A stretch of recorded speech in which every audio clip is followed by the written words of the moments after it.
Bab 1720, Markas Rahasia. Arunika, di sebuah jalanan yang sepi dan terpencil sebuah mobil sedan berwarna hitam melaju dengan kencang.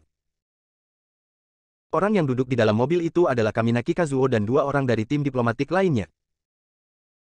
Saat ini, mereka seharusnya sudah berada di dalam pesawat untuk kembali ke negara mereka. Rui Watanabe sudah mati dibunuh oleh Dev, dan mereka tidak perlu tinggal berlama-lama di.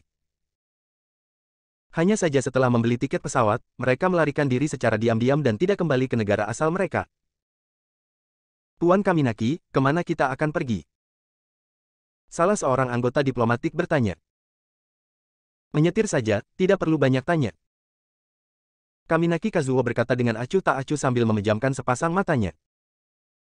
Anggota diplomatik itu tidak mengatakan apapun lagi, dia terus mengemudi dan mereka berhenti setelah tiba di sebuah daerah yang sangat terpencil, bahkan tidak ada jalanan yang jelas. Kaminaki Kazuo keluar dari mobil, menatap puncak gunung yang menjulang tinggi dan hutan belantara yang luas seketika tersenyum tipis. Sudah 20 tahun, tidak disangka saya memiliki kesempatan untuk kembali. Setelah berkata, Kaminaki Kazuo langsung melangkah masuk ke dalam hutan belantara diikuti oleh dua orang anggota diplomatik di belakangnya. Setelah Kaminaki Kazuo dan yang lainnya berjalan lebih dari setengah jam, Kaminaki Kazuo tiba-tiba menghentikan langkah kakinya, dia melambaikan tangannya pemandangan di depannya yang tampak kosong tiba-tiba muncul dua orang yang dengan cepat melemparkan senjata di tangan mereka dan menuju ke arah Kaminaki Kazuo. Namun senjata mereka ditangkap oleh Kaminaki Kazuo dengan mudah lalu dilemparkan ke tanah.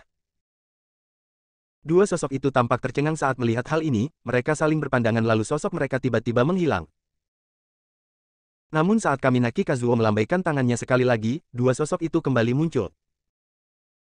Kumpulan orang bodoh seperti babi, sudah 20 tahun pos jaga ini sama sekali tidak berubah. Kaminaki Kazuo berkata dengan raut wajah marah.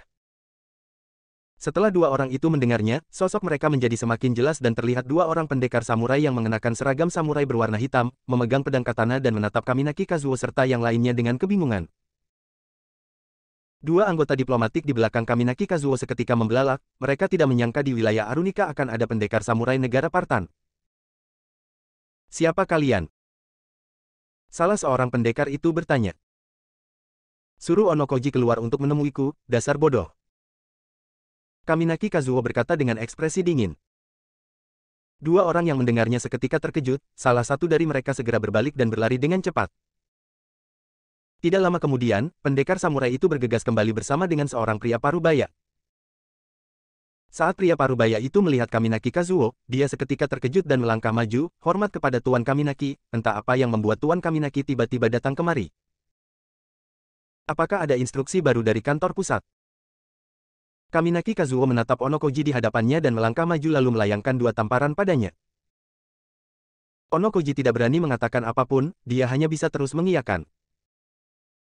Dasar babi bodoh, pos jaga ini bahkan tidak mengalami perubahan sedikit pun, bahkan mengirim sampah seperti mereka untuk menjaga pos, apakah otakmu rusak? Kaminaki Kazuo memaki. Tuan Kaminaki, kami tidak pernah terekspos selama bertahun-tahun, dan tidak pernah ada yang datang kemari. Onokoji menjelaskan. Dasar bodoh, apakah kamu bersikap lengah hanya karena tidak pernah terekspos? Kaminaki Kazuo kembali melayangkan beberapa tamparan. Wajah Onokoji sudah memerah karena dipukuli, dia tidak berani bicara lagi. Tidak lama kemudian, Kaminaki Kazuo dan yang lainnya dibawa masuk ke sebuah gua itu sangat luas dan memiliki berbagai fasilitas di dalamnya. Orang yang hidup di dalam sini semuanya merupakan pendekar samurai negara Partan, dengan aura yang mengesankan. Hal ini membuat dua anggota diplomatik itu tercengang. Kalian semua keluarlah. Kaminaki Kazuo melambaikan tangannya dan semua orang yang ada di sana seketika beranjak keluar, menyisakan Onokoji yang ada di dalam ruangan. Tuan Kaminaki, apakah ada perintah dari kantor pusat? Sudah bertahun-tahun kami hidup dalam pengasingan, kami sudah merasa sangat tercekik. Setelah semua orang keluar, Onokoji segera berkata. Bab 1721, kembali ke Pulau Parbat. Tidak ada perintah, saya hanya datang untuk memeriksa apakah kalian bermalas-malasan di sini, sebagai mata-mata yang ditempatkan di Arunika, kalian harus selalu waspada. Kaminaki Kazuo menegur. Baik, teguran Tuan Kaminaki benar. Kata Onokoji. Beberapa hari lagi saya akan membawa seorang wanita kemari, kamu harus mengawasinya dengan baik. Kata Kaminaki Kazuo. Wanita, Onokoji tercengang, Tuan Kaminaki, aturan di sini tidak mengizinkan ada yang membawa wanita ataupun orang dari Arunika masuk. Saya tahu aturan ini, namun wanita ini sangat penting bagi kita, saya tidak punya cara membawanya kembali ke negara Partan hanya bisa membawanya ke sini untuk diteliti. Kaminaki Kazuo berkata sambil menyipitkan matanya. Sebenarnya wanita apa yang membuat Tuan Kaminaki begitu tertarik? Onokoji bertanya dengan penasaran. Bodoh. Kaminaki Kazuo mengernyitkan keningnya, kamu tidak memenuhi syarat untuk menanyakan hal itu. Baik, Onokoji segera mengangguk. Kaminaki Kazuo hanya tinggal di markas rahasia itu selama 1 hari lalu bergegas pergi. Namun kali ini, dia hanya pergi seorang diri. Kota Gama, klan Raja Naga. Di atas lapangan berdiri belasan orang dengan kekuatan yang bervariasi, tapi masing-masing dari mereka menunjukkan semangat yang tinggi dan penuh energi. Kak Dev, sesuai dengan permintaanmu untuk sementara hanya orang-orang ini yang terpilih. Efron berkata pada Dev. Dev mengangguk, kualitas lebih penting daripada jumlah, apakah kamu sudah menyampaikan apa yang diperlukan? Semuanya sudah disampaikan, Efron menjawab. Baik, kalau begitu kita berangkat sekarang, dan saat kembali saya berharap kamu sudah bisa mencapai puncak ranah Master Guru. Dev menepuk bahu Efron. Kak Dev, sebenarnya tempat seperti apa yang bisa membuat kultivasi orang berkembang dengan cepat? Efron bertanya dengan penasaran. Nanti setelah sampai kamu akan tahu. Dev tersenyum ringan. Tidak lama kemudian, Dev membawa orang-orang ini pergi menuju Pulau Parbat. Di atas Pulau Parbat masih ada patung setan darah yang berisi kekuatan spiritual yang tidak terbatas. Jika menyerap kekuatan itu maka kultivasi mereka pasti akan bertambah pesat. Dev memutuskan untuk membiarkan orang-orang berbakat ini melangkah masuk ke dunia kultivasi, meskipun energi spiritual di dunia telah menipis dan merupakan tekanan bagi para kultivator abadi, tapi Dev sendiri tidak terpengaruh oleh tekanan dunia fana, jadi dia berencana memanfaatkan garis keturunannya sendiri untuk melangkah masuk ke dunia kultivasi, dengan begitu mereka juga tidak akan mengalami tekanan dari dunia fana. Dalam waktu dekat, energi spiritual akan pulih, setan darah akan kembali muncul dan dunia bela diri akan mulai merosot, jadi Dev ingin mengambil langkah awal dari sekarang untuk mendapatkan keuntungan. Itu adalah alasan mengapa Dev meminta Efron untuk memilih orang-orang berbakat, mereka tidak mungkin membawa semua orang yang ada di klan Raja Naga menuju dunia kultivasi secara besar-besaran, Dev belum memiliki kemampuan seperti itu. Di saat Dev dan yang lainnya tiba di Pulau Parbat, semua orang merasa kagum seolah-olah mereka tiba di dunia yang baru. Kak Dev, lantas ini adalah Pulau Parbat. Ini benar-benar seperti di negeri dongeng. Efron berkain dengan penuh kekaguman. Sedangkan Donat, setelah mengetahui kedatangan Dev dia segera membawa anak buahnya untuk menyambut dan membawa Dev masuk ke dalam istana, bahkan duduk di atas singgasana. Donat, selama periode waktu ini apakah ada pergerakan pada patung batu itu? Dev bertanya pada Donat. Jawab Tuan Dev, patung batu itu tidak menunjukkan pergerakan sama sekali, tapi setiap tengah malam akan ada banyak embun yang terbentuk di patung batu itu, saya tidak tahu apa penyebabnya. Donat menjawab. Saat tengah malam, ada embun yang terbentuk. Lantas ada hubungannya dengan cuaca yang lembab. Dev mengernyitkan keningnya. Bukan, dulu cuacanya juga selalu seperti ini, namun hal ini tidak pernah terjadi di atas patung batu itu. Donat menggelengkan kepalanya. Ini aneh, nanti saat tengah malam bawa saya pergi memeriksanya. Dev sangat ingin melihat apa yang sebenarnya terjadi. Setelah selesai bicara, dia berkata pada Efron dan yang lainnya, kalian istirahat saja dulu, beradaptasilah dengan lingkungan sekitar untuk beberapa hari ke depan, dan setelah itu saya akan mengajarkan teknik baru kepada kalian. Bab 1722, ditangkap. Efron membawa orang-orang itu pergi, Dev tidak beristirahat dan mulai membuat pil obat dengan darahnya sendiri. Jika orang-orang ini mengonsumsi pil obat yang dibuat dengan darahnya maka mereka tidak akan mengalami hambatan di dunia fanal. Hingga tengah malam, Donat mencari Dev dan mereka berdua pergi ke bagian belakang dari istana. Di bagian belakang istana, tempat terlarang masih berupa reruntuhan, mempertahankan penampilan sebelumnya, saat Dev melihat pemandangan di depannya membuat dia teringat kembali adegan pertempuran yang terjadi di sini. Patung batu itu tergeletak di tanah dan sudah kehilangan keagungannya yang dulu. Tidak lama kemudian, waktunya telah tiba dan terlihat cahaya samar-samar yang terpancar dari patung batu, diikuti dengan tetesan-tetesan embun yang berkilau muncul di tubuh patung baru itu. Dev melangkah maju dan menyentuhnya dengan lembut, tetesan embun itu langsung diserap oleh Dev dan perasaan menyegarkan menyelimuti dirinya, membuat Dev merasa sangat nyaman dalam sekejap. Tetesan embun ini mengandung sejumlah besar energi spiritual di dalamnya, jangan sia-siakan, segera utus orang untuk menyimpannya. Dev memerintahkan pada Donat. Meskipun Dev tidak tahu mengapa patung batu itu menjadi seperti ini, tapi faktanya, tetesan-tetesan embun itu memang mengandung sejumlah besar energi spiritual. Selama beberapa hari berikutnya, Efron membawa orang-orang untuk beradaptasi dengan lingkungan di sekitar Pulau Parbat, hal ini membuat mereka semua merasa lebih santai. Sedangkan Dev bekerja keras untuk memurnikan pil obat Nyal. Akhirnya, beberapa butir pil obat berwarna merah darah berhasil dimurnikan dan pil obat ini mengandung darah Dev di dalamnya. Dev mengumpulkan Efron dan yang lainnya, lalu memerintahkan mereka untuk memakan pil ini. Melihat pil berwarna merah darah yang balikan mengandung bau darah yang menjijikkan, memang membuat orang sulit untuk menelannya. Namun tidak ada yang berani membantah perintah Dev, mereka semua segera menelannya. Saat pil obat itu masuk ke dalam tubuh, mereka semua merasakan arus hangat yang mengalir ke seluruh tubuh mereka, mengubah meridian bahkan darah di dalam tubuh mereka. Segera setelah itu, kesadaran spiritual Dev langsung menyelimuti mereka semua. Ini, mentransmisikan teknik kultivasi ke dalam pikiran orang-orang. Mulai sekarang, kalian harus melupakan teknik kultivasi yang sebelumnya dan berkonsentrasi pada teknik yang baru. Jika kalian mengalami kesulitan di tengah jalan kalian bisa bertanya padaku kapan saja. Dev berkata kepada orang-orang di depannya. Siap laksanakan. Semua orang tampak bersemangat lalu mulai berkultivasi di bawah pengaturan Dev. Saat mereka sedang berlatih, Dev juga tidak membuang-buang waktu, dia menghabiskan waktu sepanjang hari di depan patung batu itu dan menyerap kekuatan spiritual di dalam patung batu. Dan setiap malam patung batu itu akan memancarkan energi spiritual, yang mengembun menjadi tetesan embun dan Dev meminta Donat untuk mengumpulkan tetesan embun itu lalu mengirimkannya kepada Efron dan yang lainnya. Dan begitulah beberapa orang ini menghabiskan hari demi hari di Pulau Parbat. Di sisi lain, di kota Gama, meskipun tanpa kehadiran Dev, dunia bela diri juga tetap tenang dan tidak ada yang berani mencari masalah dengan klan Raja Naga. Ellie dan para gadis lainnya sedang bersenang-senang di Istana Lotus Merah. Para gadis berkumpul, bercanda dan mengobrol bersama, sangat bahagia. Mereka sangat suka mendengar cerita Nora tentang hal-hal aneh dan menakjubkan yang pernah terjadi di masa lalu. Namun mereka tidak tahu bahwa yang Nora ceritakan ini adalah pengalaman pribadinya, bukan apa yang dia dengar dari orang lain. Saat makan siang, beberapa gadis itu berkumpul untuk makan bersama. Hari ini kenapa Kak Nora tidak terlihat? Saya masih menunggunya menceritakan kisah tentang kenaikan dewa ke alam surgawi. Wenny melihat sekelilingnya, menyadari Nora tidak terlihat dia pun bertanya. Mungkin ada urusan, kita tidak perlu menunggunya lagi, saya merasa terkadang Kak Nora terlihat sangat misterius. Kata Ellie.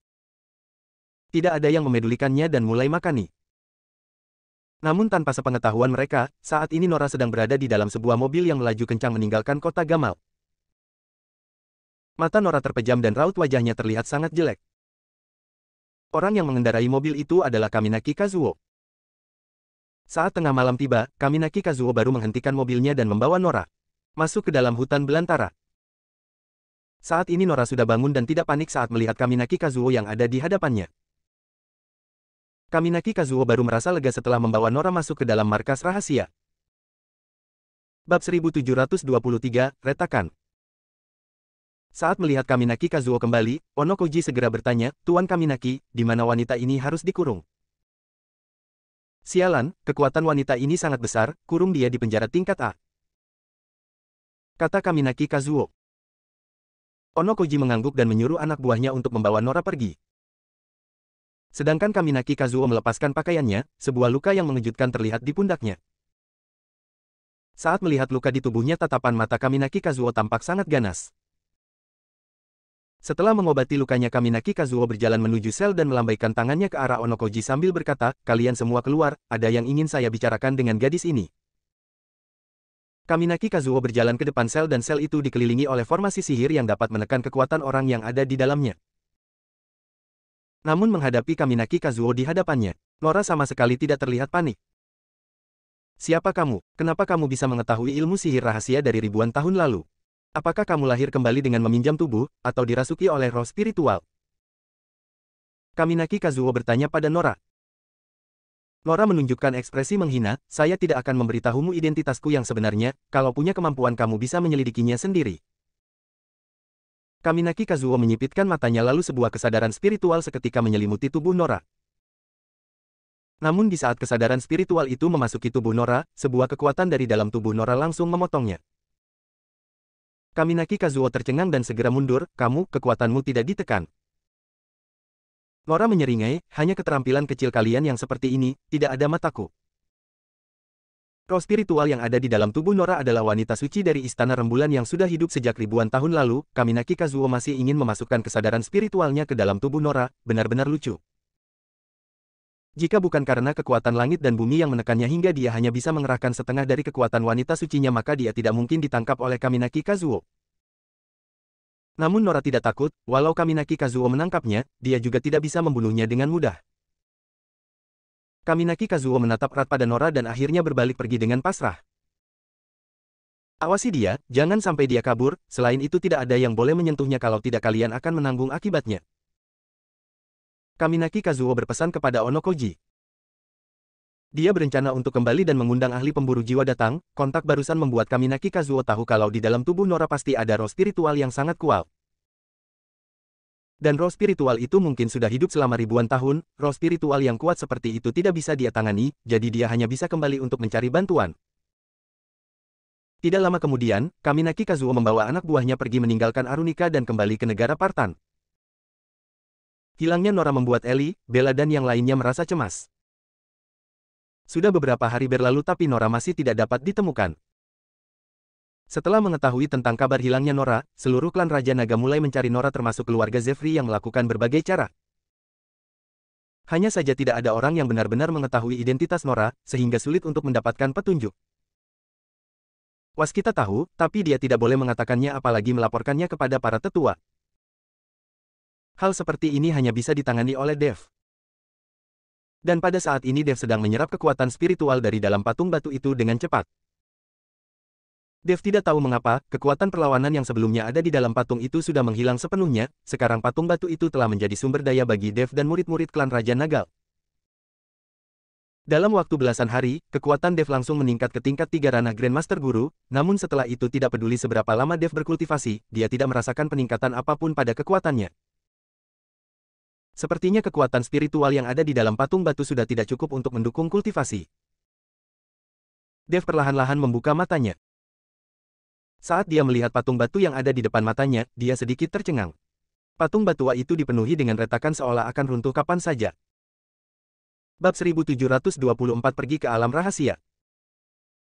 Sepertinya patung batu ini tidak akan bertahan lama lagi, entah apakah patung batu ini bisa bertahan hingga mereka mencapai ranah Master Guru atau tidak. Dev bangkit berdiri dan keluar dari tempat terlarang. Tuan Dev. Saat melihat Dev berjalan keluar dari tempat terlarang, Donat bergegas maju dengan penuh hormat.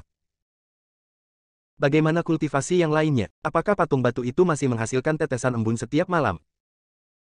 Dev bertanya pada Donat. Yang lainnya terus berkultivasi, dan tetesan embun yang dihasilkan oleh patung batu itu telah meningkat secara signifikan dalam beberapa hari terakhir. Donat menjawab. Dev mengangguk lalu memeriksa kultivasi Efron dan yang lainnya. Dev merasa cukup puas terhadap kecepatan kultivasi mereka. Namun saat Dev keluar dari istana dan hendak berjalan-jalan, pikirannya tiba-tiba bergetar dan langsung mengernyitkan keningnya. Gawat! Dev diam-diam berteriak dan setelah berpesan beberapa hal kepada Donat, dia bergegas. Kembali ke kota Gama. Tubuh Nora memiliki semacam koneksi dengan Dev. Saat berada di wilayah klan keluarga Zefri, Tono telah meminta Dev menanamkan semacam kesadaran spiritual di dalam tubuh Nora agar Nora selalu mengikuti Dev. Meskipun sekarang tubuh Nora dirasuki oleh roh spiritual wanita suci, dan tidak perlu mengikuti Dev di sisinya, tapi kesadaran spiritual itu masih terhubung dengan Daveli. Sekarang Nora sedang dikurung di dalam sel dan Dev dapat merasakannya saat dia berjalan keluar.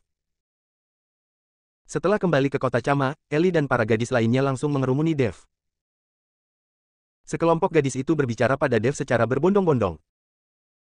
Sudah, kalian tidak perlu mengatakannya lagi, saya sudah tahu. Dev melambaikan tangannya lalu meninggalkan istana Lotus Merah dan pergi ke keluarga Zefri. Dia harus bertanya dengan jelas pada Waskita, ada beberapa hal yang tidak dapat dijelaskan oleh Ellie dan para gadis-gadis itu. Saat ini Waskita juga sudah gelisah seperti seekor semut di atas panci, dia tahu identitas asli Nora dan jika terjadi sesuatu padanya dia sama sekali tidak bisa bertanggung jawab. Ayah, Dev sudah datang. Saat Waskita sedang merasa cemas, Mia membuka pintu dan berkata pada Waskita. Mendengar Dev sudah datang, waskita langsung berlari keluar untuk menyambutnya. Tuan Dev, akhirnya kamu datang. Tidak menunggu waskita menyelesaikan kalimatnya, Dev melambaikan tangannya, saya sudah tahu, ayo bicara di dalam. Waskita mengangguk lalu berkata pada Mia, Mia, utus seseorang untuk menjaga pintu, jangan biarkan siapapun masuk. Setelah selesai bicara, waskita masuk ke dalam kamar bersama Dev lalu menutup pintu di belakangnya. Karena takut tidak aman, waskita melambaikan tangannya dan sebuah mantra spasial langsung menyelimuti keduanya.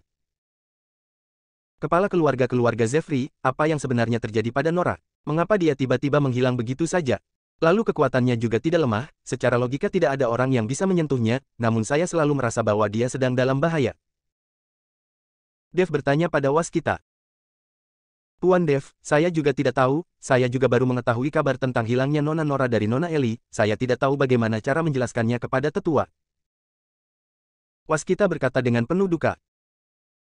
Kepala keluarga Zefri, kamu jangan panik, sekarang nyawa Nora belum dalam bahaya, saya dapat merasakan bahwa dia sedang ditahan tapi saya tidak bisa merasakan lokasinya.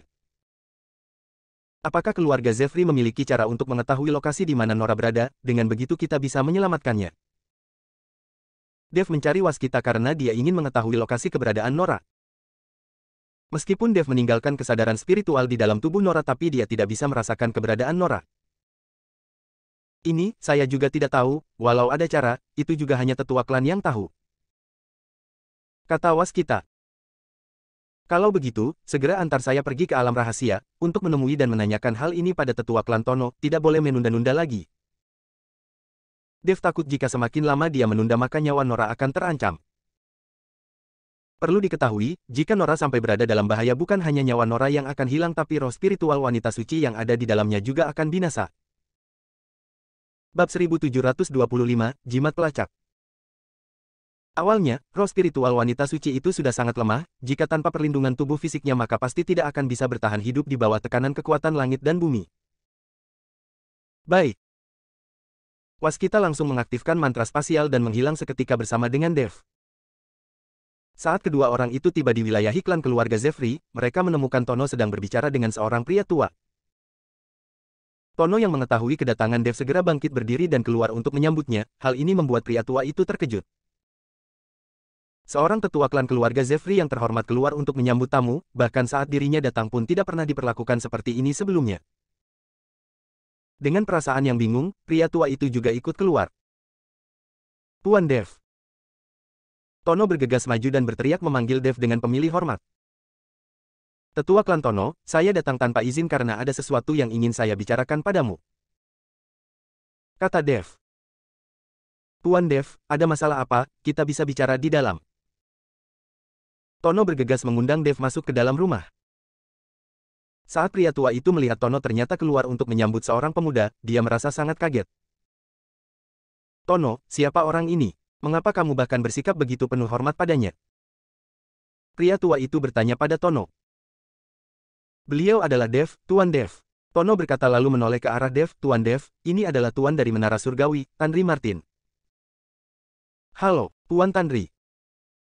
Dev menganggukkan kepalanya ke arah Tanri. Sedangkan Tanri menatap Dev dengan penuh keterkejutan, lalu bertanya dengan penuh semangat, bukankah kamu adalah orang yang mendirikan klan Raja Naga, lalu melawan aliansi seni bela diri dan membunuh orang dari keluarga Watanabe negara Partan?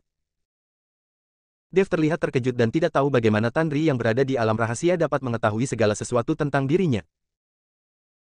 Tuan Dev, perwakilan Menara Surgawi di dunia fana adalah keluarga Martin, dan Diki adalah anggota Menara Surgawi. Pada saat itu, waskita melangkah maju dan menjelaskan pada Dev. Dev yang mendengarnya baru menyadari dan memahami, ternyata semua itu diberitahu oleh Diki.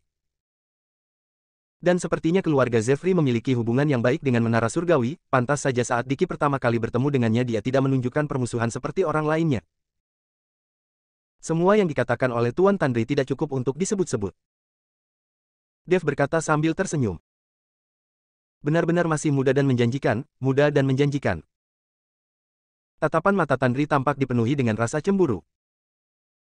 Tuan Tanri terlalu memuji, ada sesuatu yang harus saya bicarakan dengan tetua klan Tono, maaf ya. Dev berkata dengan rasa bersalah. Kalian mengobrol loh, kalian mengobrol loh. Tanri berjalan ke samping dengan bijaksana. Tono menjentikkan tangannya dan sebuah ruang spasial yang tertutup muncul, lalu dia menoleh ke arah Dev. Tuan Dev, ada masalah apa yang membuatmu begitu panik mencariku? Dev langsung menceritakan tentang berita hilangnya Nora kepada Tono, bahkan menceritakan Nora yang dirasuki oleh roh spiritual wanita suci. Dia merasa salah untuk menyembunyikan hal ini dari Tono. Tono yang mendengar bahwa Nora hilang seketika menjadi cemas, mengenai dirasuki oleh Rah. Spiritual wanita suci itu tidak masalah, pada akhirnya, saat jiwa Nora kembali ke tubuhnya jiwa wanita suci itu juga akan meninggalkan tubuhnya. Tetua klan Tono, apakah kamu mempunyai cara untuk menemukan keberadaan Nora, agar saya pergi menyelamatkannya?